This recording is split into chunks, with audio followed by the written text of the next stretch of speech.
What's up, all day family and Seahawk fans every day, everywhere, all day, every day? All day, every day, baby. Oh, man, we're off to a hot start today.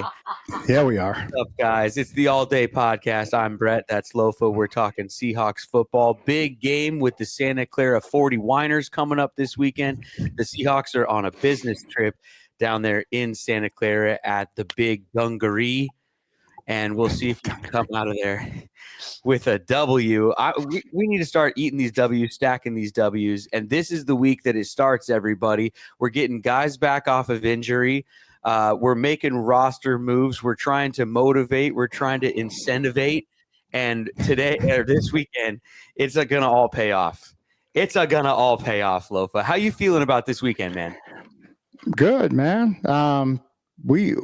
We took them to the brink, and I think we fixed some things in the defense. Made some changes, which we'll talk about. But I feel good about this, and this is going to get the whole thing started as we make the push. How are you guys feeling out there as we head into this weekend? Let us know. Give the video a like. Throw a comment in there, or 2 or 3. Highlight the link, copy it, send it to your friends. Let them join this beautiful, beautiful, wonderful community and family that we love so much and that we're building around here. The first thing to get to, man, the Dotson move that, frankly, I think has some Seahawk fans scratching their head a bit. Some people like the move. Some people are confused by the move. Some people don't like the move. What was your initial thought when you saw this? Shock was my initial reaction. Did we really just cut, after the trade deadline, our quarterback of the defense? Mm-hmm. You don't see that move happen. It's like someone releasing their quarterback, right? Mid-season. And just released. Like you said. Just we don't get anything in return. I like Dotson. I think he's, I'm just going to say, I don't think anybody's really played well every game. We've had bright spots here and there, but it's been tough. And, a change was necessary is what they felt in the building. I know John and Mike don't take any moves lightly. So something that was probably discussed, but I'd be surprised if they didn't try to move him before the deadline and it just nothing happened. And so they were like, all right, well, we're gonna make a move now. It's curious though, the timing of everything to sort of wait a whole week into the bye and then do it in the middle of the bye rather than at the beginning of the bye. And like you said, with the trade deadline and a straight release, it had my wheels spinning on like what actually happened with this thing and in the building, and it's got a lot of Seahawk fans speculating. Yeah, and I'm not here to start rumors, right? I don't get in the deep web like McNasty, our boy McNasty does. Well, what I heard was, yeah. Okay, is there any rumors out there that I mean, people are speculating like maybe he lost his starting job to another linebacker and didn't want to go through that. So maybe sort of asked for his release, or, they let him go, kind of doing right by the player, letting him go seek other opportunities elsewhere, which would be them doing right by him, I think, if that's what he wanted and if that's what happened. But we don't know that. I mean, that's just what a lot of people are thinking. Well, I'll speak to that. You could absolutely be right if that's, what happened, that a guy that's a veteran was like, okay, I'm getting less playing time. He's only on a 1-year deal. Then if let me go somewhere else and get more film. I'd be surprised if he doesn't get claimed, or if he did, I'm not sure, but if he doesn't, probably a reunion with Buffalo. What? Now, Dolphins. Oh, really? Yeah. So Jordan Brooks and Dotson. Wow. Okay. Yeah. Well, because the Dolphins are familiar with him and they played against him when he was in Buffalo, but doing right by him, I'm not sure if that's the case here. Doing right would have been, trading him, but of course he could end up on a worse team, right? So that wouldn't be doing right by him. So maybe there's some silver lining there, but he has to, when you get a veteran gets cut, after the trade deadline, I believe they have to clear waivers. And so, like you said, Dolphins scooped him. And, I think they've got the same record as us, maybe. But it's just, I feel like even just cutting him before the deadline, he's free to sign with whoever he wants. So that would have really been doing him a favor, is all I could say to that point. McDonald was, of course, asked about it. He said on Monday, quote, "You look at some of the plays that got out on us and some of the explosive runs that we felt we could have played better at that level." The quote continues, again, "I don't want it to feel like we're singling guys out." Yeah. No, but I'll tell you right now, it damn sure wasn't all on Dotson. Like, they got us on the edge. They got us in the C gap, the B gap. Do you want it over here? Do you want it over there? Like, they got it any way they wanted it.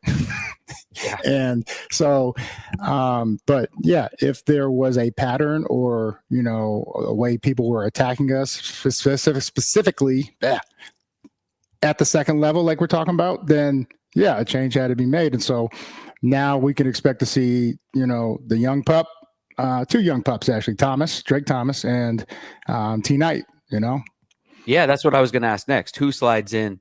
Who takes that spot? I think it's kind of by committee. They're like first and second down, you'll probably see Knight in there. And then third down, we've seen Thomas in some nickel situations. So that's what I would expect. But I think it'll be on a case by case basis. So whether they want, I don't want to say better pass coverage, or they just whatever suits their expertise. The situation. Yeah, I got you. Yep. What about the green dot? Because a lot was made of that when Ernest Goes to Seattle came in, and Dotson was going to keep it, but now Dotson's not here. So who gets the microphone or the headset? What I would anticipate is you give it to Julian Love. I would not put that volume of information on a rookie or on a second-year player like Thomas. I'm not saying they're not capable or able to handle it. I just wouldn't put that kind of stress on a young guy, and then definitely not on the vet that just got here that doesn't know the terminology. So probably expect someone in the secondary, Love, probably to wear that. Okay. The whole thing, though, man, I mean, Dotson, Baker, we've been talking linebacker play all season, but they brought in these two guys, preseason, and they're both not here anymore mid-season. It just feels unusual. And like to your point, like just very rare for this to happen. I feel like I'm back in 2010 and the division does not seem awesome. A lot of transactions are being made on our part. Yeah. Right. And so this is not unfamiliar to me. I had a new guy next in that locker next to me every fucking day. But this is rare when the centerpiece of your defense, that moves, now, we're going to find out what we got. But I do like the message that's being sent, in terms of we're doing whatever we can because we're still in this hunt. And so just have patience, but time is running out, to your point that you've always said, well, like eventually, like the numbers are going to stack and we're going to be out of the playoff picture. But it's such a close race. Like I said, 2010, where we was just like, we would come off a loss and we would be like, damn, the whole division lost. So I don't want to sit there praying for that, but it's nice when that happens, and it's everything's right in front of us. But the message being sent is like, hey, jobs are on the line, fellas.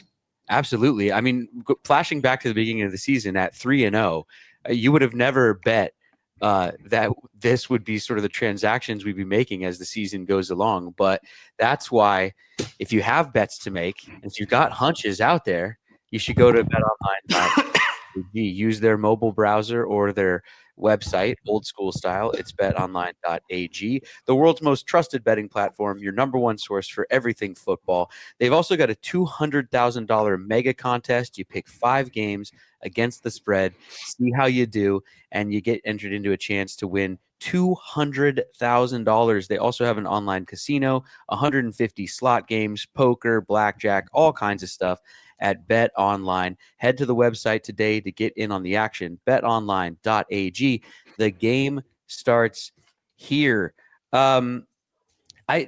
Just looking over some of the moves since we brought it up, I have the off-season moves and then sort of what has happened with those as the season has gone along. We signed Dotson. He was cut here in week 11. They signed Baker. He was traded in week 8. They signed Jenkins, but he might have lost his job after that injury coming back, even though we love him. They signed Laken Tomlinson. I don't know if that's really been working out so far. They signed George Fant. He got injured, has only played 30 snaps. He's on his way back, but up until this point, that's how that has gone.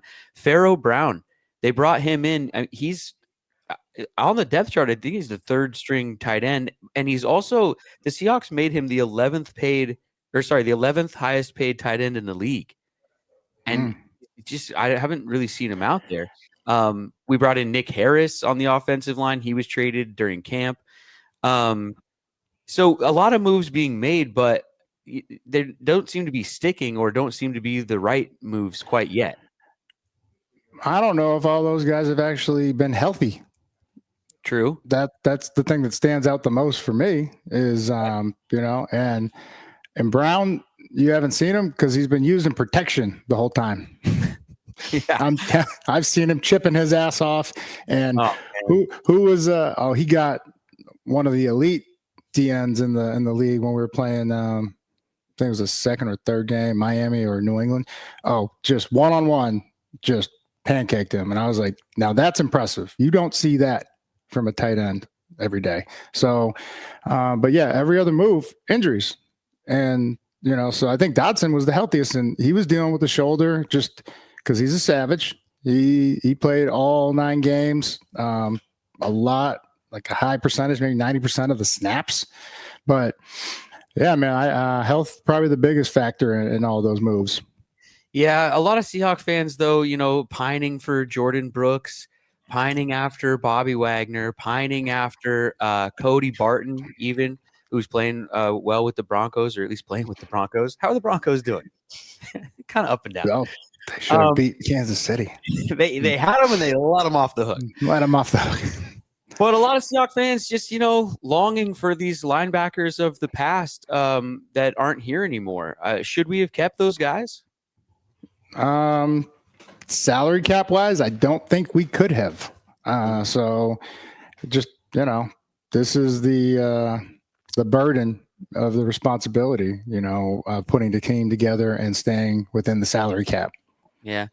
Abe Lucas, here's a bright spot, maybe possible silver lining coming your way this weekend, everybody. Abe Lucas, as I flip to the injury report, he's limited in practice, but I think he's making his season debut here in Santa Clara. So hopefully the offensive line getting stronger. I mean, everybody's been waiting for him to come back. So,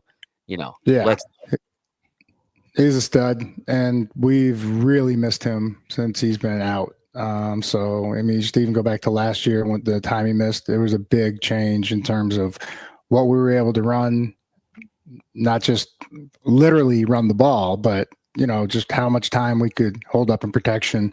Yeah. So, and then with him, like, you didn't have to keep the tight ends in a lot, right? So now we got more threats downfield for Geno and more outlets. Let's go. I mean, hopefully he can be there. The official, everything that's out there in the press and everything is that McDonald is optimistic on a DK and Abe Lucas, playing against Santa Clara here. So it's not official or anything, but I mean, I think we'll all be watching warm-ups and we'll all be watching the beginning of the game, especially to see if those guys are out there, because it's a huge difference if they can be out there. I mean, DK, I feel like he's got to be back for this one. He was a full participant in practice listed here on the injury report, whereas Lucas was an LP. So, we'll see. Also on the injury report, Connor Williams did not practice. It says NIR personal. So is that he taking a personal day? I don't know. I don't know what that means. Hey, not everybody knows everything. Okay. But I don't think, I don't know. I don't even want to speculate as to what that might be, but injury. And I did point to this the last couple games where we've had some bad snaps. I don't know if he's fully healthy, right? Coming off the ACL, I think he had a year ago, which is why he didn't get signed till late. And that injury could be anything from an ankle to the knee still bothering him or other muscles trying to reactivate. And so this could be a part of why we're seeing the bad snaps. Yeah, you don't snap the ball with your knee, though. No, but if you can't bend your ass down and you just straight up in the air, like that should have go sailing. That's a good point, actually. There you go. That makes sense. I was being a smart ass, but that makes sense. Hey, I just try to deal in facts, brother. Noah Fant, a groin, did not practice. Brady Russell, our guy, Russell Mania, a foot, did not practice. Big Cat Leonard Williams, also a foot, did not practice. So something's afoot. We'll see. Yeah. Yes. Yes. Nice, Katie. I don't have my drum thing. That's okay. We can ask Tracy what she thought of that. But it's just sticking with DK and the receivers for a second there, Loaf. They bring in N'Keal Harry also this week. They made a move and brought him in. He's a former first-round pick number 32 overall. He was actually drafted, you pointed this out pre-show, drafted before DK and before a lot of receivers, actually. But they bring him in this week. What do you make of that? I think the designation I saw was wide receiver / tight end.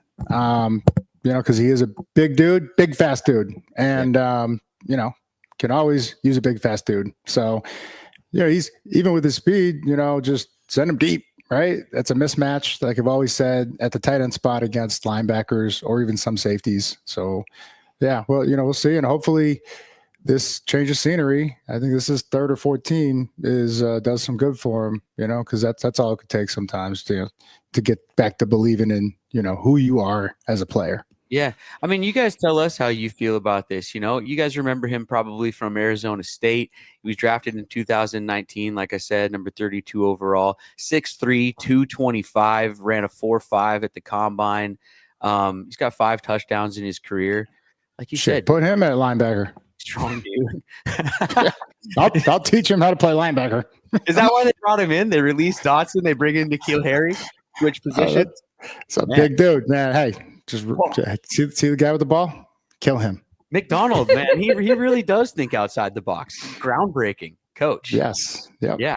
Last thing here, and then we'll get to our guest, Tracy Sandler from the Fangirl Sports Network. Just the cool comments. We love Spoon. I want to give Spoon some props and some more flowers, and just heap more praise on a player that we absolutely love. But McDonald was asked, why not send Spoon more as a pass rusher, which then prompted Coach to just go off for like 5 minutes about how awesome Spoon is. And I don't even have all the quotes, but he just started talking about how you could pretty much play him anywhere. And I mean, I know you love Spoon. Did you hear McDonald talking about him? I didn't, but sounds like he's been listening to the All Day podcast if he's been praising love like that, because that's what we've been doing over here. But yeah, specifically asked, should we send him more? We blitzed him a lot last year, and he got home and he just, made plays. That he does it regardless, in coverage, in the run game. I'm about to throw his little ass middle linebacker. I don't care. Like, they just go, man. Yeah, kid's awesome. Just go make tackles, right? He just, when he gets his hands on guys, most of the time, I can only think of maybe one missed tackle, maybe two, it's just. I only think of one, Detroit, where he took on a 230-pound Montgomery, and he threw everything in there. And I've seen a lot of guys not, willing to hit Montgomery. He fell down, he got up, he ran over his own guy to get to Montgomery, and then he outran another guy to just push Montgomery out of bounds, just to let him know, like, yeah, you might have got me over there on the ground. I chased your ass all the way down to let you know I'm going to come back and get you. And like that, you can't fucking teach that, man. He's the man. Yeah, it's fun watching him play. Let's bring in our guest, Tracy Sandler, but I'm going to tell you guys about melon hats as I do here because we're going to do a giveaway on the show. Katie, give me my camera here. Do my melon thing. Melon hats, everybody. Brand new sponsor. Lofa's rocking the white. This is the black one here. There's all different colors, all different designs. Go to melon.com, melin.com. This week, we are giving away this here white version that I have. We will mail it out to somebody out there. Find this post on social media, and all you got to do is tag a friend that you would buy a melon hat for. You better take that Chuck Knox hat off and put on a melon hat. He's got his melon hat on. I'm rocking. We should go twins. We should go twins. Come on now. You want to go put it on. Put it on. Yeah. Hey, anyway, the point is go find this post on social media, tag a friend that you'd buy a melon hat for. That enters you in the contest, and we'll send you the hat. Okay. Hi, Tracy. Hello, how are you? How are you? Thanks for being here. Absolutely. Thank you for having me. Tracy Sandler from the Fangirl Sports Network to give us a perspective on the Santa Clara 40 Winers and the Seattle Seahawks coming up this weekend. I mean, we played them once already. They took our lunch. We're not happy about it, and this is round 2. Yes. How the tables have turned, because for years, sorry guys, I'm in a hotel room, so if you see an unmade bed, that's why. Now the tables have turned for years and years. The 49ers could not beat the Seahawks for anything. Then they finally beat them in 2019. And even, after that, the tables totally turned. But now, yes, we're at round 2, the NFC West, a very interesting division. All of a sudden, the NFC West is maybe very different than we thought it would be when the season started. The red-hot Arizona Cardinals are leading this thing, but every division game between all of these teams really, really counts this season. So this becomes an important game for both teams. 49ers coming off their first win streak of the season at 2 games with a bye week in between. So it's been up and down here in Santa Clara. I think the team is starting to somewhat feel its stride.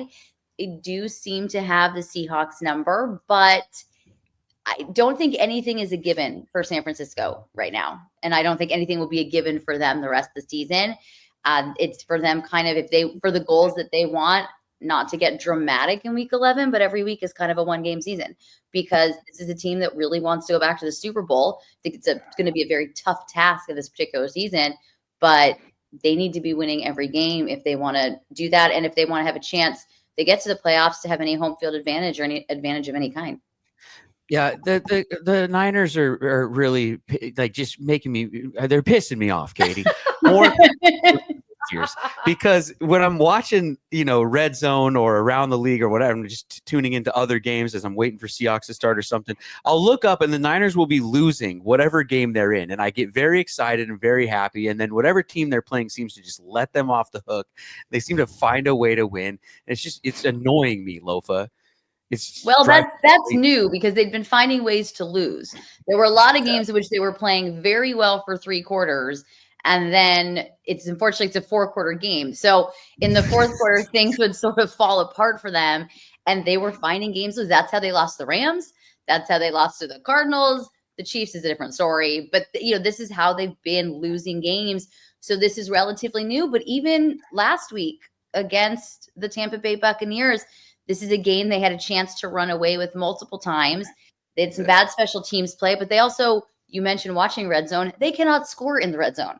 I mean, they cannot score in the red zone. And I think we all saw what went on in the sidelines between Deebo Samuel and Tabor Pepper and Jake Moody. And the word is that, Jake was just saying, not Jake, that Deebo was just saying, lock in and whatever. I don't know if a kicker, I promise you Jake Moody wasn't missing the kicks on purpose. So I don't know how helpful that all is, but lock in and all of that. But the point is, if I'm Jake Moody, I'd be like, score a touchdown, score a touchdown. And then I don't have to attempt a 50-yard field goal every single time, because they can't seem to score in the red zone. And it's a problem. They did get Christian McCaffrey back. It helped the offense, but as predicted, it didn't fix everything. Well, see, I feel like when you're butting heads like that, if he just said lock in, that's just being a leader, right. and maybe I'm just old. He did, and maybe Tabor Pepper saw it. But I think more the issue is they can't score touchdowns. I mean, does Jake Moody need to make the 3 field goals? Absolutely. But should they be putting themselves in a position where they have a kicker going for a 44, a 49, and a 50, and that's the fingers crossed hope to win the game? With that offense, should they be putting themselves in that position? It's his job to make them 100%. That's not, but it's indicative of how this offense has been performing this season. Okay. Then my question to that is, what's Purdy doing? Well, because you're going to have to pay him soon, and he's got a lot of weapons out there. I would say he probably had, in the last 2 games, 2 of his better games. He had a little bit of an up and down first half. He had a great second half. There was that pass out the sideline to McCaffrey that was incredible in the fourth quarter. He threw that and it was like, what is he doing? And it's like, oh, okay, yeah, that's what he's doing. The touchdown to Kittle. He had a really good second half. And he has not had the same season, but he's had some really good games. He's been very unhelped out at times by his receivers. But yeah, there have been issues. He certainly has not been reading the defense the same as we've seen in the past. He's not necessarily going for his checkdowns. He says he doesn't have to be Superman and do too much, but then I think we see him sometimes in games try to be Superman and do too much. Put that cape on. Exactly. Get that cape on and go. But I will say in his last 2 games from before the bye and this game, I think we saw a lot more of the Brock Purdy we're used to seeing, especially in the second half against the Tampa Bay Buccaneers. But there are a lot of drop passes, and that certainly doesn't help things. They've had a lot of injuries, as we know, but it's just things don't seem to be clicking on either side of the ball. Things are not clicking. And I think the other problem that the offense has is last season, this team was such a juggernaut that if the offense wasn't doing amazing, the defense was so good, it kind of didn't matter. If the defense had a little bit of a tough game, the offense was so good, it didn't matter. They don't have that. Both sides of the ball are struggling. The 49ers miss Dre Greenlaw so desperately. They miss him like the offense missed Christian McCaffrey. And they have, in my personal opinion, but he's a huge player that way. I mean, Fred Warner can't do it on his own. The other linebackers that are filling in are doing fine, but they're not Dre Greenlaw. And then I think the defensive line has not been what they hoped it would be. Right now you have Nick Bosa playing with a hip injury. Kyle Shanahan said on Wednesday he didn't think it was going to be a real big issue. Nick Bosa said on Wednesday it's the most pain he's ever played through in his career, and he hopes he can play on Sunday. I mean, so that's an issue as well. But you could see it bothering him in that game. So, do I think they're going to beat the Seahawks? Yes, I hate to tell you that. I do. I actually do, because I think that I just think they're a much better team than the Seattle Seahawks. And in this particular case, I think they will beat them at home. But generally for their season, it's a tough go. But are they beatable? Yes. I think that's the other thing. They are beatable. Well, and talk to me about Chad Michael Murray returning to the team and how much that means to them. It means a lot. It was like Chad Michael Murray. You mean Christian McCaffrey? Oh, yeah. That's right. It took me a second, but I'm actually impressed with how quickly I caught on to that. I really am. I'm very proud of myself for how quickly I caught on. My fantasy team's been waiting for him to come back all season. Of course, we as Seattle that's fans, why you want to know. Well, I definitely want to know about that. But of course, as Seattle fans, I mean, he came back the week early, but we knew he was going to, of course, come back and have to play us at least once this year, even though that gives us nightmares. But like going into this game, I mean, how healthy is he? What was that in the first place? Is he back to 100%? What is this Christian McCaffrey? You spoke on it a little bit, but I do think he is 100%. I think they've been extremely, extremely smart with him. So, it started in preseason and training camp. He was missing most of it. Well, all of preseason, most training camp with a calf injury. Season starts week 1, that first day injury report, calf and Achilles. Oh, is calf and Achilles different than what he had before? No. Okay. We expect him to play on Monday night. He did not play on Monday night. So, he had his Achilles tendonitis in both legs. He went to Germany for this treatment. They've been so smart with him that I do believe he actually is 100%. And you could see it the other day. He really didn't look different than we've seen him look in the past. They were a little careful with his workload, but by a little careful, I think maybe he didn't have the ball in his, like he wasn't there for like, it's like 4 or 6 snaps. It's not that much. And I think he is 100%. I think it's just going to be back to getting into a game and playing a game and getting into the rhythm of that, and the offense getting into the rhythm of that. They're a little bit different offense for him than the last time he was there. There's no Brandon Ayuk now. You have Jawan Jennings as wide receiver 2, Ricky Pearsall as wide receiver 3. So things are a little bit different there for them. Even at tight end, after George Kittle, things drop down dramatically, not just in the passing game, but in the blocking game. So there are a few things to adjust to there, but I do believe he is 100% healthy. I just think the Achilles is tough.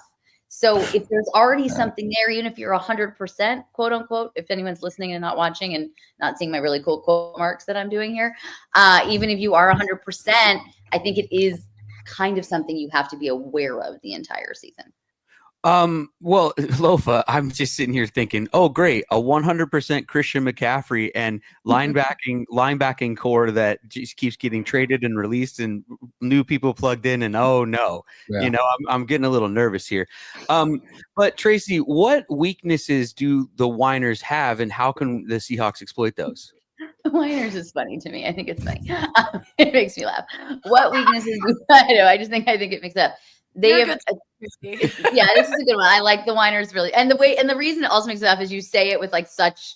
It's not like a joke. It's like flat out. That's what they're called. He made shirts. He made shirts. We'll send you a shirt. What did I do? That'd be great. I'd love it. That'd be funny. I think that's funny. I love it. I think the big one is they have a lot of trouble defending the run. It's something that has plagued them for years. Even when everybody was healthy and they were the best defense in the league, they have a ton of trouble defending the run. So I think that is a place where they can be exploited. The defensive line is not what it was. They can't seem to get to the quarterback the same way that they have in the past. It'll be interesting to see if Nick Bosa is playing on Sunday. I think there are conflicting thoughts on that. My sense is he probably will play, because he is Nick Bosa, and if he can be out there, he will be out there. But something else to keep in mind is George Kittle did not practice Wednesday with a hamstring injury. Kyle Shanahan expects him to be back Thursday, expects him to play. But then, these become things that are problematic. But I think the biggest thing is they are having trouble defending the run. And I think that's probably the biggest thing that they can exploit. And perhaps taking advantage of a rookie wide receiver who hasn't played that much, but Ricky Pearsall is not showing that he looks like a rookie wide receiver who hasn't played that much.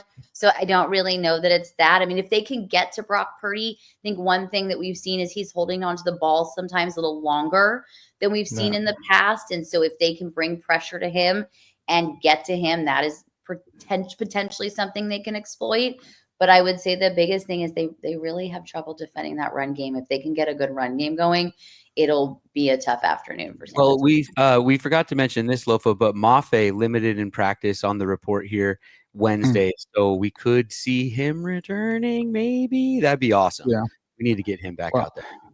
The thing that concerns me the most is if we don't get the run game, Tracy, after everything you just said, because we have not got the run game going other than like one game, is I don't know where we go from here, Brett, if we can't get this thing going. Yes, what you got, Tracy? I have one more place where you can exploit this team. Special teams. And I'm take the missed field goals out of it, because I think generally Jake Moody is a really good kicker. I mean, he had a bad day, but at the end of the day, he kicked the game winner. So let's take Jake Moody out of it. They have at least one special teams gaffe a game. And I mean, they have no fake punts coming, and they still fall for it. They've had block punts. They have a muff punt last week. That is honestly another place where you can beat this team, because they have one special teams disaster a game. So I think that that's something that teams should really pay attention to. And I think, one other thing to keep an eye on is another guy who isn't necessarily playing like a rookie, but you have Renardo Green starting right now in Charvarius Ward's absence. And he is a rookie corner. He's looking very, very well. He's playing really, really good football. He's among their highest graded players every week. However, he's still a rookie corner. So if that is something that they are able to expose or exploit, if you will, then maybe expose isn't the right word, exploit, that's a potential. But at the end of the day, the 49ers are pretty much their own worst enemy. Like it's less about that in some ways and just seeing what happens to them. Like I said, they've had multiple games where they seem to grab the jaws of defeat from the jaws of victory. They go the opposite direction. I love that. And I think if they are going to have to figure out a way not to be that and not to do that. And I see some overconfidence, Lofa. I don't know. I'm feeling feeling good about this game. All of a sudden. I do I feel wouldn't good feel that about good about this game. I don't think it's I feel great. It's going to be awesome. But do you get the sense that they've been to the playoffs and deep playoff runs in the Super Bowl so many times in the last 5-6 years that they're just waiting to turn it on? Or did somebody leave in free agency, or a couple people that they're really missing right now, other than Greenlaw with the injury? Because that was one of my favorite linebackers in the 2019 draft. Absolute stud. Yeah. I mean, they lost Eric Armstead, and it felt that obviously that's a huge loss on the line. It felt like on the aggregate, they got better. But in practice, on the aggregate, the line has not gotten better. I don't know that they're waiting to turn it on, because one thing they saw last year and the year of the last Super Bowl run, how important it was to get that first round bye and home field advantage. They're not going to get that. That's not happening this year. And I know last year it looked like that and Philadelphia fell apart, but the Lions aren't falling apart that way. And actually so many teams would have to really fall apart for that to happen. Oh. So I don't think it's a turning it on thing. I think a long Super Bowl run and multiple long playoff runs take their toll physically and mentally, especially when you lose. So you go on that long run, you're physically beat up, you're mentally beat up, but you win. It doesn't seem to affect the Chiefs. But when you lose, I think it does take its toll. And you had a lot of weird vibes in the offseason. There was the Ayuk stuff, and it was really dramatic, and Christian was hurt, and when was he coming back? And then they finally get the Ayuk deal done. So there's just been a lot of weird. Trent Williams too, yeah. But Trent Williams as well. That was when Trent's was a little less dramatic, but yes, he still didn't get there until that week. Even in OTAs, remember Christian wasn't there for like a week. And then they restructured his contract and he was back. So they've had a lot of stuff. And I think that's also taken its toll. Good point, though, about Armstead. That was a captain, right? Yeah. That was a very integral piece to the team, not just the defense. And kind of like what Brett had mentioned and I had mentioned last week, would Bobby Wagner change what we're kind of going through? And we keep shuffling people in and out of the linebacker spot. So great point, Trace. Great point. Thank you. Last thing to do with you here, Tracy, Simply Seattle is a great apparel company up in the Northwest, simplyseattle.com. They sponsor our score prediction challenge. It's time for us to now tell the people what is going to go down on Sunday and what the final score will be. You listeners out there, go to our Instagram, find the score prediction post your score prediction, and if you nail it, you could win a gift card from our friends at simplyseattle.com.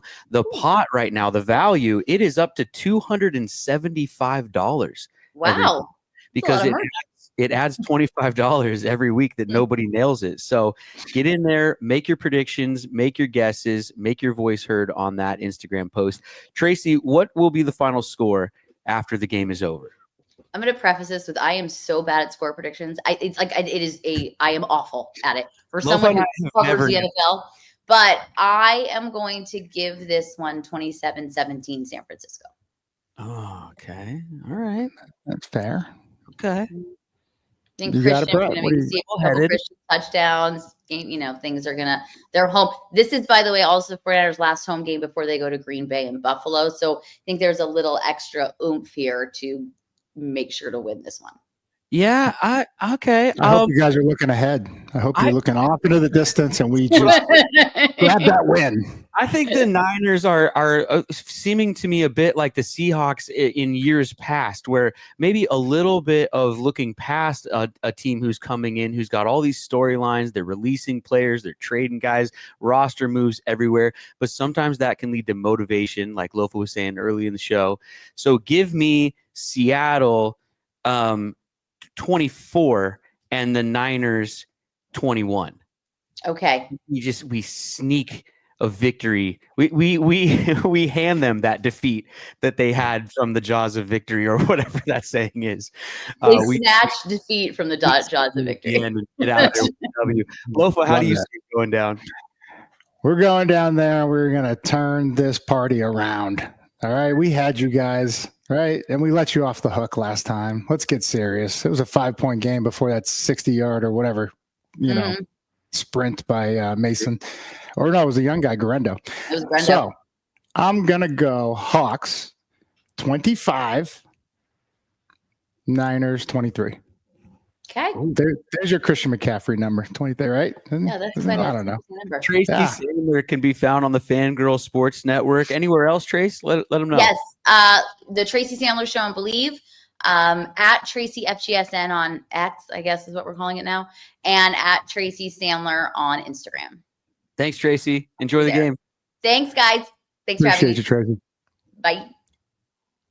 Oh, man. I love our guests, but I hope she's wrong. Great energy.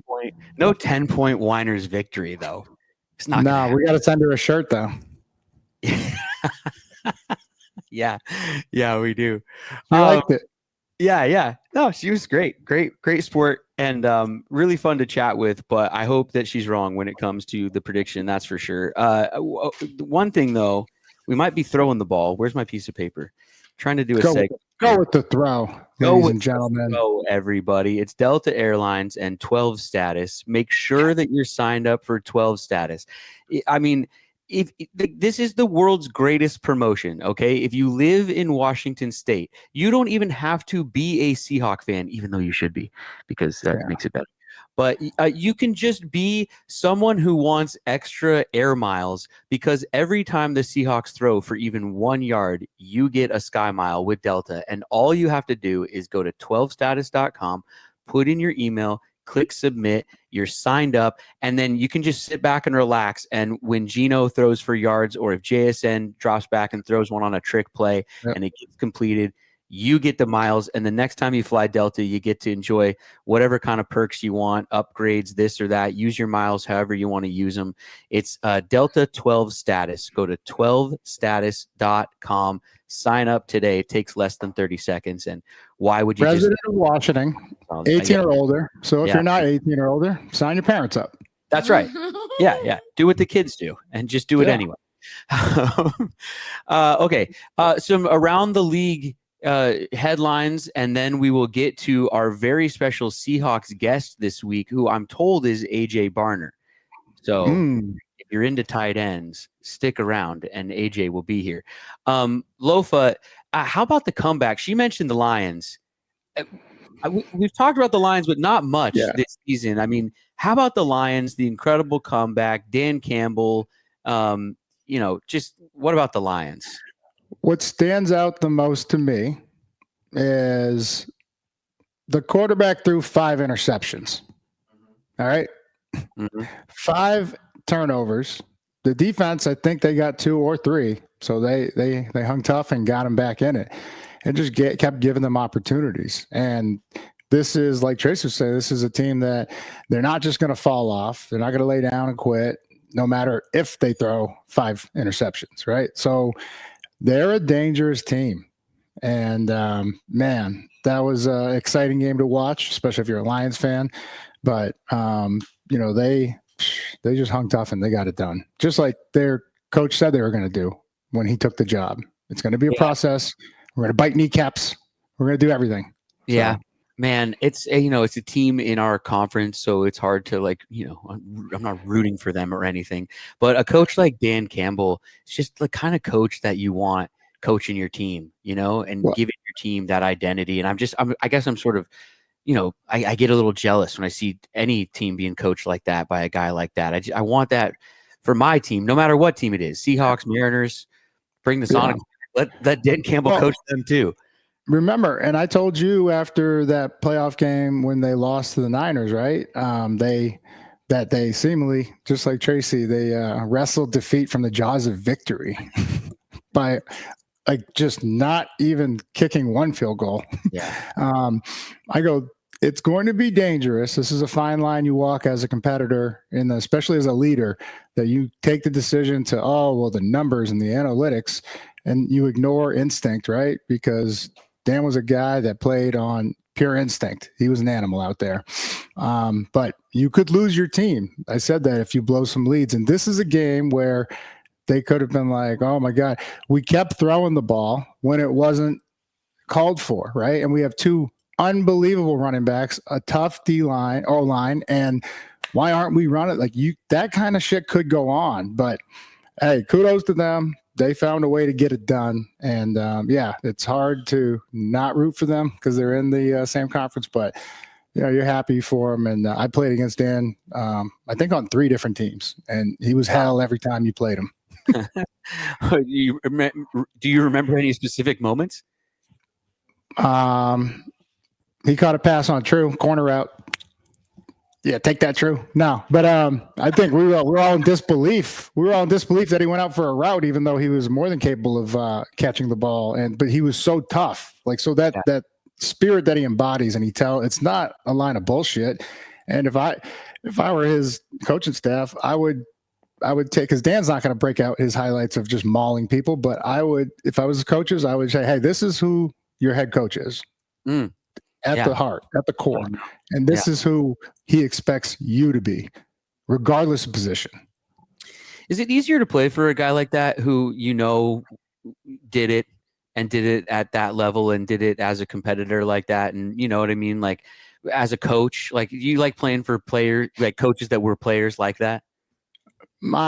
Kenny Norton is probably the only one that I had that played. Other than that, I don't know if I had a, coach, head coach, position coach, or even coordinator that was that dude. And so, hell yeah, it was easy to play for Ken Norton. To this day, if Kenny Norton said, run through that wall, I'd be like, all right, which one? Like, I'll go right now. Don't need a helmet, don't need nothing.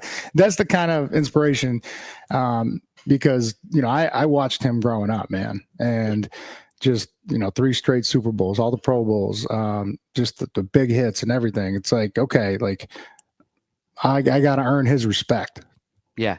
Well, it makes sense. I mean, it makes sense that even you point out, like, he might be kind of the only one who was that dude. And you obviously naturally gravitate towards him, even if you're not aware of it. Like, as an actor, if it's a director who also was an actor, we can just speak a bit of a shorthand or kind of know each other on a different level than maybe someone who hasn't ever been in front of the camera who's giving that direction. So it makes sense to me. Yeah. No, absolutely. It's it's what I hear a lot from guys that play. It's the dynamic of, well, he's not asking me to do anything that he hasn't had to do himself, that he doesn't know all the details inside and out. And so that's why it's very easy to believe and get on board. Tua, speaking of asking people to do stuff, can somebody please ask him to just get down, get out of the way? He threw an interception on Monday Night Football and then went to go try to make the tackle. His head's getting in there again. He got kneed in the temple. Like, I held my breath. I'm sure everybody did out there. It was kind of a scary moment. He seems to be okay, but dude, throw a pick and just run off the field the other way. Like, just get out of there as fast as possible. We don't need you trying to make the tackle. No, not at all. And that's a competitive nature, though, that you love about him, right? That the team rallies, or they've been missing him, since he's been out, and they're excited to have him back. And it's tough. It's wild to me.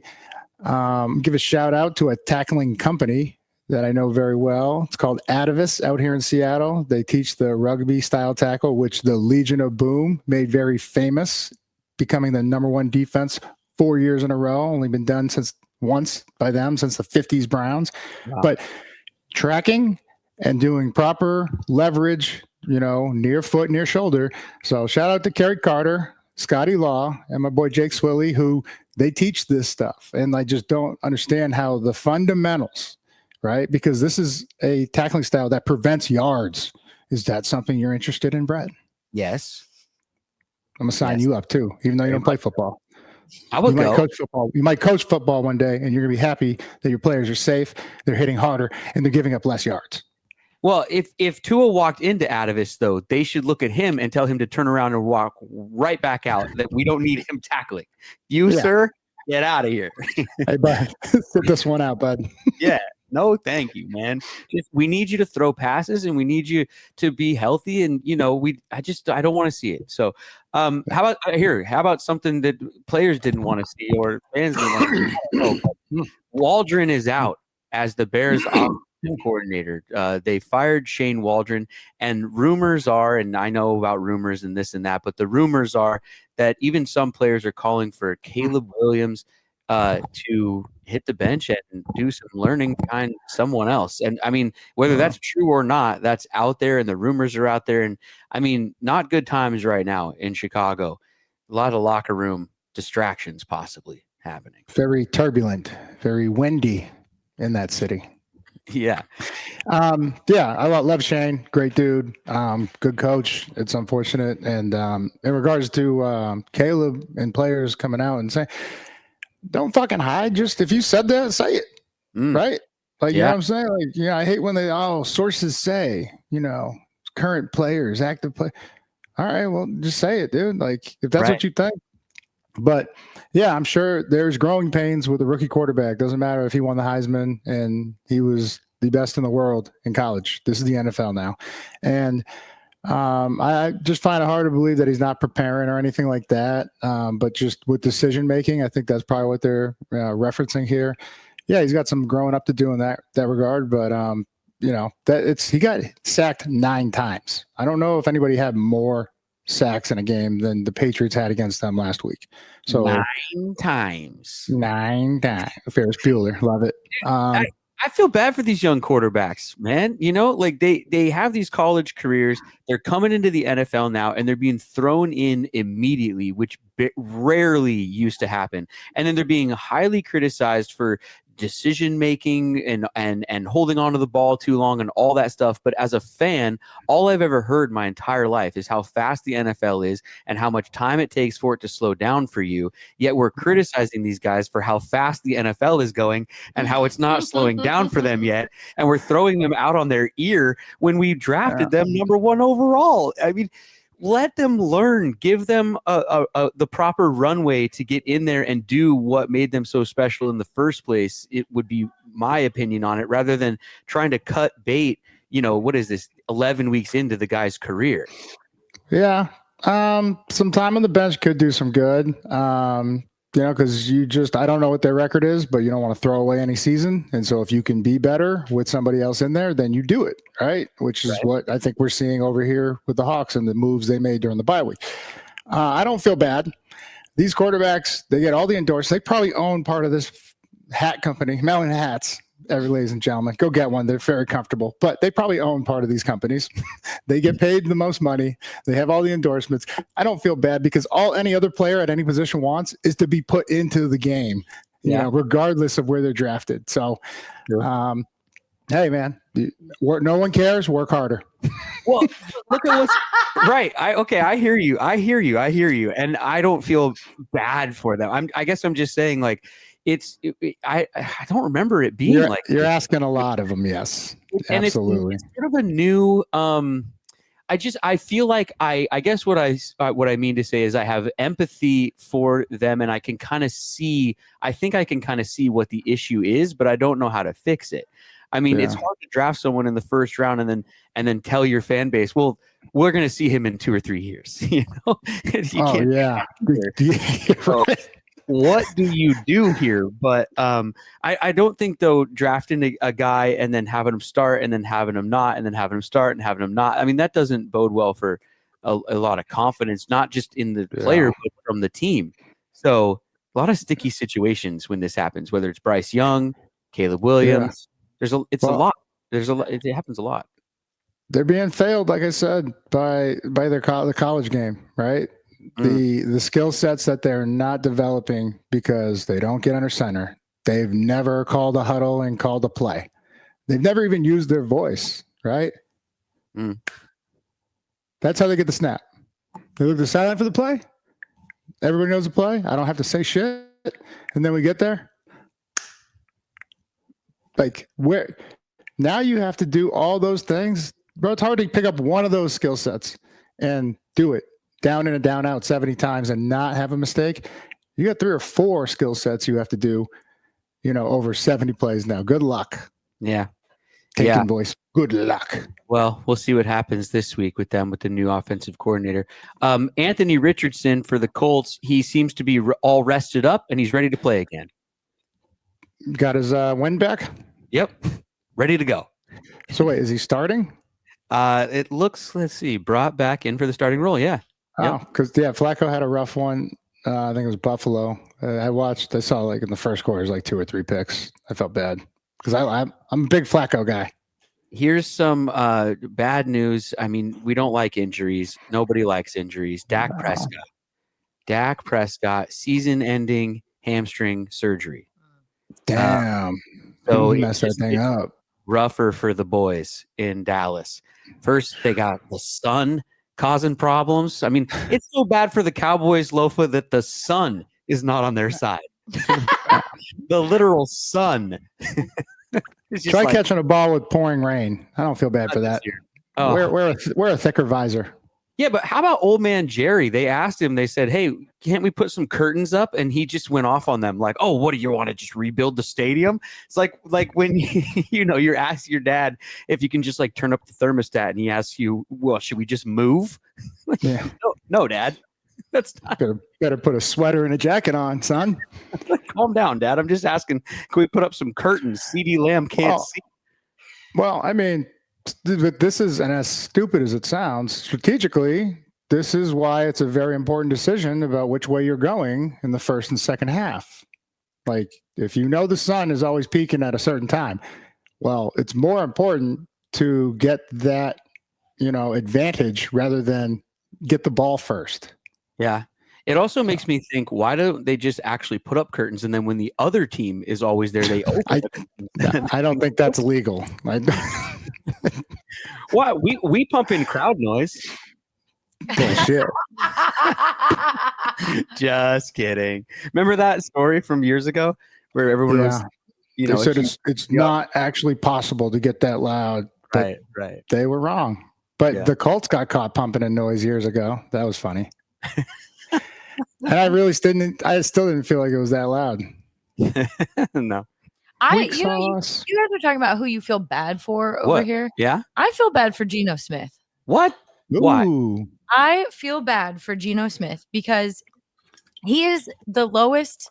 He has the lowest amount of time in the pocket compared to any other quarterback in the league. Well, Katie's been searching the internet. I know. I've got some statistics here. Okay. All right. That's what I've got for you guys today. I feel bad for Geno Smith because he has jump in here. He has where'd it go? He has 1.8 seconds in the pocket. Not much time. 1.8 seconds. Okay. Well, Caleb has a lot more time. He just can't figure out where to go with it. Which is also a problem. Okay. And the other thing, he has a lower interception percentage than Mahomes, Cousins, and Jared Goff. Okay, I know, and everybody keeps bringing this up. McNeil likes to tell me that Geno's numbers are way better than Mahomes, but I just keep pointing to wins and losses. He's just not getting enough chance. Yeah, but did you see Mahomes block that field goal? It was amazing. He does it all. Did you see the meme? There was they go, oh, huge injury. I don't know how the Chiefs are going to overcome this one. It was a ref like getting his calf massaged. People are putting videos out on the internet. I mean, that just show egregious holding calls sometimes on the outside. That the Chiefs are doing. The Chiefs offense is holding defensive ends and pass rushers and things, and it's not being called. And I'm joking because, of course, on the broadcast, the second the field goal gets blocked, they're like, man, Mahomes, he just always finds a way. He can do it all. It's really fun. He wasn't even out. He was just sending good vibes. He's like, get this, boys. Go get this. Like Tom Brady intercepting the pass that Russell threw on the 2-yard line, I mean, come on. Oh, they went straight to Tom, right? Right. He just finds a way. It's like, you weren't even out there, bro. Yeah. Oh, man. Oh, so you feel bad for Geno, huh? I do. Okay. Well, Listen, if Geno goes down there this weekend and does what Geno is capable of doing when he's on and on fire, and if they can get the running game going, to Lofa's point, then we won't have anything to feel bad about this weekend, right? But I'm with Katie on this one. The numbers are pretty damning in terms of lack of time. Just like yards, efficiency, and then think about the problems we've had on defense that he's had to overcome, or the offense. Right. His bad throw percentage is 7.8, which is the lowest in the league. Bad throw percentage? Where'd you get that? I've never heard that stat before. It's got to be like a next gen, like it was the radius of this guy, that's sports science stuff. But you come up with a bad, what did you say? Bad throw stat? Bad throw percentage. Bad throw. They got everything. Huh. Wow. I like that. Speaking of everything, and speaking of time for Geno, and speaking of targets for Geno, A.J. Barner, tight end, rookie tight end, just playing his ass off lately, is going to be stopping by. We got to get to him. Let me tell you about epicseats.com, though, as we bring in AJ. If you need seats to anything, whether it's concerts, sporting events, or anything in between, go to epicseats.com, search them first. Use the company that we use. It's a local Seattle company. It's not some big global brand that you can't even get a hold of when you need them or anything like that. Local company, doing it well. epicseats.com. Jimmy Seats and the team over there have got you guys covered. Whether it's, let's see here, we got Huskies football v UCLA coming up on the 15th. Zach Bryan. If you're into music, Lofa, Zach Bryan, he's gonna be rocking the Tacoma Dome on the 22nd and the 23rd of November. The Cardinals coming into Seattle on the 24th. Epic Seats has got all of your seats for all of that. And if you want to sell seats, and I mean, tell them you don't want to sell them to opposing fans. Try to do your best. But if you do need to sell seats, and this isn't just for sporting events, let's say you're holding seats for Wicked coming to the Paramount Theater, but you got to get rid of them. You don't know what to do with them. The babysitter dropped out at the last minute. Go to epicseats.com, sell them with epicseats.com. When is that Huskies game tomorrow? Huh? What? The 15th. Oh, my bad. Oh, sorry. I just thought that they were selling tickets to Lofa Tutupu's birthday party. What? Oh, you mean tomorrow? Lofa's birthday. Are we singing happy birthday now or at the end of the sold out? Sold out.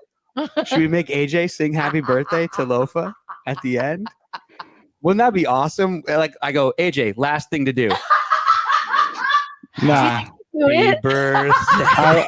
I will close out before the video uploads if you guys do that shit. You guys can send Lofa a happy birthday message, though. Tomorrow is the big man's happy birthday. So let's do AJ Barner and chat with him and see what he's got to say. AJ, thanks for the time. Yes, sir. Thanks for having me. Hey, man, what'd you get up to during your bye? I was here in Seattle, and then I actually went to LA. I train out there in the off season at a place called Proactive in Westlake Village. So I went out to there, just a little change of scenery. Oh, damn. It's in my neck of the woods. You could have played golf. Yeah. I don't have my clubs up here, but I'm a pretty lousy golfer anyway. Oh, okay. That was my question. You're an avid golfer, but I used to play more, but no, especially this time of year, just locked up. Well, at 6'6", that's right. At 6'6", it's probably hard to find the right set of clubs. Did they get you fitted yet? Whoever is hooking you up? I bought like a $250 set at Dick's Sporting Goods and had them put on like as much as they could. And like I've swung the clubs, played with them a couple times, and definitely like snapped at least two of them, just like the end of it where the extension's at. But it's all right. I like to play with my buddies in the summer, and Oh, absolutely. Well, it's when you're years, I'm going to say like a decade or two from now, because I hope you have a very long career. It's the only thing we got left to look forward to, brother. So yeah, no, I'll get into it in my later years for sure. Hey, what's the vibe? What's the mood? What's the message in the building this week going into this game? Let's go win, man. Like for me, I'm a rookie, so I'm kind of new to this, but like I'm tired. Like we've lost these guys from what I know is, a lot in a row. And like me personally, I don't like losing, and I don't want it to be like something that becomes like a complacency where it's like, like whatever, we'll go, be an average football team. Like So let's just go out there and win, play our ball, start fast. And like, I love playing away games, and I love playing on grass fields, and I love playing in rivalry games. So let's get it. What is it that you love most about playing away games? I just like going somewhere and it's like everyone's like, you know, it's your squad against the world. And like sometimes the home games, I love playing at Lumen, but like, you know, there's just a lot of like, you know, it's your home crowd, everything about that. Like there's something about running out of the stadium and everyone's booing you and people are getting in your ear on the sideline. Like I like that. The adversity. I love that attitude. Mm-hmm. Was that so being from Ohio, I'm just gonna go there right now, and going to Michigan. Yeah. Was there anything there with the family or just friends? Like, hey, like why not Ohio State? Yeah. So yeah, I actually had a cousin that played at Ohio State. And I went to Indiana first, which I'm sure you guys know that, and they didn't offer me. And when I was in the portal, they didn't offer me. So I mean, like I was definitely an Ohio State fan growing up. Not like a huge fan. I was a fan of the Big Ten. And then yeah, every time we played them, it was like, yo, like I'm trying to make them feel me. And yeah, once you play in the game and that rivalry, like it's a huge deal. And I've just kind of always been somebody where it was like, not gonna lie, like coming out in the draft, I was a huge Browns fan growing up. Like they were one of the only teams that really didn't interview me. So I guess I got a bone to pick with them too now. But that's just kind of my story. I've always kind of been somebody that's just like gone to a different spot, I guess, except for high school. Like I'm a loyal dude down to the heart. Like I want to be in Seattle for my whole career. But you know, some situations you got to move on. So that's kind of what happened when I transferred. Take us back to and introduce us to a young AJ, maybe even before college, before high school, or even at Aurora High School there. Like, where does this competitive attitude come from and your sort of football spirit or even your love of the game originally? Yeah. I love football ever since I was a young kid. I mentioned being a Browns fan. Like I got home videos of me getting a Browns helmet at 2 years old and just being like psyched. And then also too, I was a wrestler growing up and like really a late bloomer. Like I was pretty small. My whole not too small, but very skinny. Had 3 sisters. My dad's a tough dude. And yeah, that evolution just kind of created itself. I loved football. I wasn't always as highly competitive, I guess. Like I always, you know, wanted to win, but I feel like that's kind of taken a step forward now. And just ever since I've came to Seattle, it's kind of been a confidence thing. Like, yo, I can play here. And the more that you commit that to yourself, like you got to believe it before it even happens. So what can you point? Oh, go ahead, Brett. Oh, I'm sorry, Lofa. I was just going to say, was it your dad? Was it coaches who instilled that toughness that you're talking about? And how did they do that? Yeah, I would say my dad and coaches and the sport of wrestling. So yeah, I'd say the sport of wrestling, mentally and physically, playing football my whole life, my dad. The other thing was too, like when I had to transfer from Indiana to Michigan to getting to this point, like that was a lot for me to go through as a 20-year-old kid at the time, like having to walk away from a place where I was a team captain in my 3rd year. And just like kind of going through those things where it's like, it doesn't work out for you. And like, what are you going to do? Because I've been there before where it's like, you know, I can point the finger, blame somebody, act like it's not all my fault, or you can look in the mirror and like I'm kind of a introspective person, I think the word is, where it's like you look within and it's like what can I do to make the situation better? Like yeah, I can, there's other factors, but at the end of the day I can control what's going on with me. So that amazing. And yeah, when I was 19, I traveled all the way across country. I transferred from University of Maine all the way to Southern California and won a national championship there with the Trojans 20 years before you did. And can you talk about the decision and the process to like, how did you go through it and weigh the options of which school to go to? And then as a leader, a captain, that had to be tough leaving your boys, right? Like just going somewhere new. Yeah, for sure. I kind of knew, like, had a lot of respect for my coaches at Indiana. They ended up getting fired after they were there the year that I was at Michigan, got fired after. And, you know, I kind of saw the writing on the wall a little bit and kind of knew, like, with my eligibility, you know, you only have a certain amount of time. And then when it came down to the portal, you know, I had a lot of different options, honestly, and way more options than I had coming out of high school. And the thing about Michigan was, like, one, they had lost to TCU the year prior, and it was like, yo, it's national championship or bust. 2, the amount of guys that they've sent to the NFL, specifically at the tight end position and just in general, to play for a legend and Coach Harbaugh. And then that team that we had the most guys drafted to the NFL, and like spring ball practice, fall camp practice, like those dog days where you're going up against those guys, it made it like way harder than the game and helped prepare me for this level. So I think just the competitive nature, and then going to a place like Michigan, the tradition that's there, they've had a lot of success with Ohio guys, Desmond Howard, Charles Woodson. And when you go there in Michigan, man, and the toughness that they play with, and yeah, so it just made a perfect fit for me. Well, and then you make it to the NFL here, you get drafted. I mean, talk about life as a rookie in the NFL. Yeah, a grind, and especially like we won the national championship. I played in the Senior Bowl. I did the combine. I did pro day. I did rookie minicamp. Yada yada yada. So yeah, it's a grind, but like I love it. I love ball. I have a tremendous opportunity. I think probably starting this week.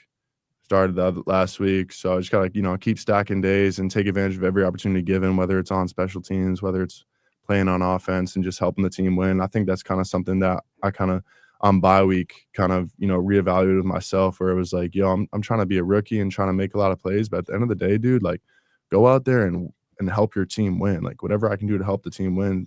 Who cares about how many catches you have, how many touchdowns you have? Like win. That's all that matters. I saw that wrestler come out. I know you want to say whoop that ass, and I love it. Yeah. So yeah, whoop that ass and win. But who did you always play tight end, or who'd you look up to when you were growing up in terms of the position, or were you a different position? Yeah, I was a linebacker growing up. My dad played linebacker. I loved middle linebacker. Yeah, but then it was like, you're 6'6", like probably not going to be able to cover somebody and man to man. Like I probably maybe could, but whatever. So I switched to tight end my junior year of high school.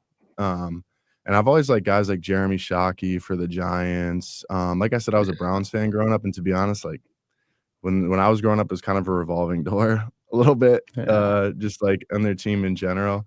Jimmy Graham, 88 here. I'm 88 now, so definitely love his game. But yeah, like I said, I was a linebacker too, so I like Clay Matthews growing up. Kelsey's a Cleveland guy. Kittle, who we're playing against this weekend. I think he's one of the best complete tight end in the league, and that's what I'm trying to become myself. I feel like if you look at what the narrative was on me coming out of the draft, it was like, this kid's blocking, and he's not going to get the rock. And now I'm sitting here, it's like, this kid can't really block now. So it's like I could do a better job in both, but I don't know, man. I see you catching that ball, and you look fast. So I mean, good on you. And just like you said, that national champion, that championship mentality is going to take you a far way. And I can even hear it in your voice and the way you think about the game. You're going to be just fine, man. It's we're excited to have you here. And yes, sir. Appreciate that, man. I love everything I'm hearing, man. Hell yes, yeah, sir, man. Thank you. We've been talking about it even this week, just the way your game's coming on, and just we're big fans of you around here. I could talk to you all day. I mean, I'm not even getting to half my stuff on the list, but we know we're about out of time. You got to do your question. So we got to jump to our random questions here, AJ. I got 12 random questions for you. Katie's got 2 minutes or probably even 1 minute on the clock. Yeah. She's going to hustle me through it. Lofa, you 2 minutes. Number one, and let's run through it. Here we go. Number one, do you collect anything? Like little antiques for my house. I like little knickknacks around the house to add a little flavor to it. Oh, we got to see some pictures on Instagram. Come on, start posting stuff. I'll get some. I got some old magazines. Like that. Number two, do you put ketchup on a hot dog? Ketchup and mustard. Okay. Oh, there you go. Number three, do aliens exist? There is extraterrestrial life somewhere out there. Okay.